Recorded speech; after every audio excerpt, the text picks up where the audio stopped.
او هغه د اتلسګل په وجه دې ګاډي کې څه کیسه وه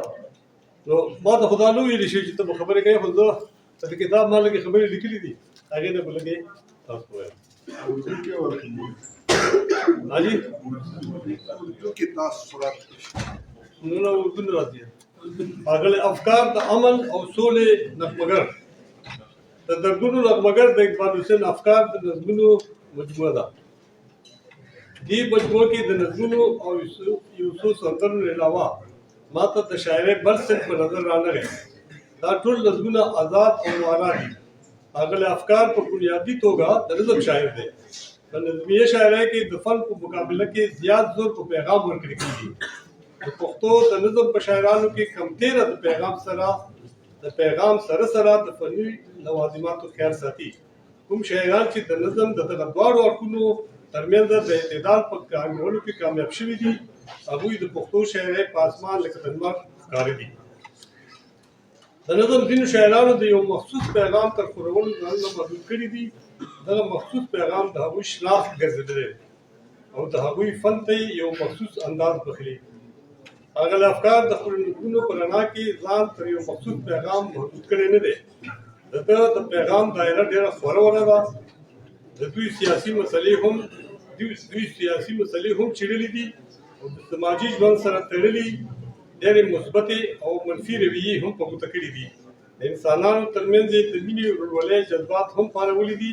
او د ځینو اخلاقي کمزوریو په لور یې هم لوستونکو توجه راګرځولې ده د ډېره په هوټل لهجه کې د اصلاح هڅه هم کړې ده دوی د طبقاتي نظام د لاندې باندې په لور هم اشارې کړې دي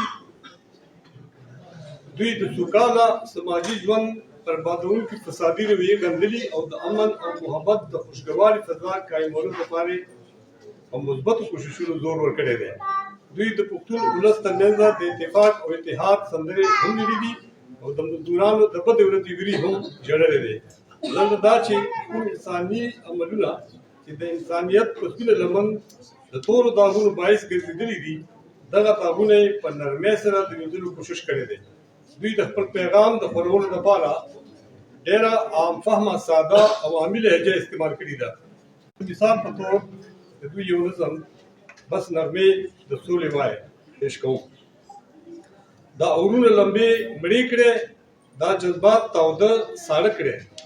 انګازه د سباون کې د سپلي سندرې وایي کر د ګلو کړې ملګرو وږمه خیزه لر او بر کړې نو ورکه د دې شر کړې مینه خپل دوتر کړې د ښکلا او خنداګانو جوړ اختر کړې ژوندون مخلوق ته بختور کړې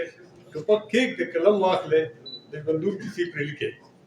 ښاغلی افکار د ځینو وفات شوي ملګریو په یاد کې او په ځینو ژوندو دوستانو نظمونه لیکلي دي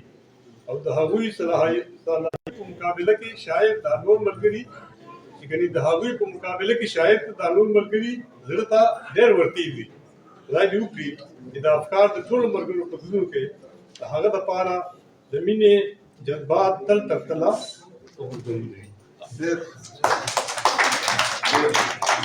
बहुत शुक्रिया ये थे प्रोफेसर यानुर महमूद साहब जो फ्लावरी पश्तो में अपने ख्यालात का इजहार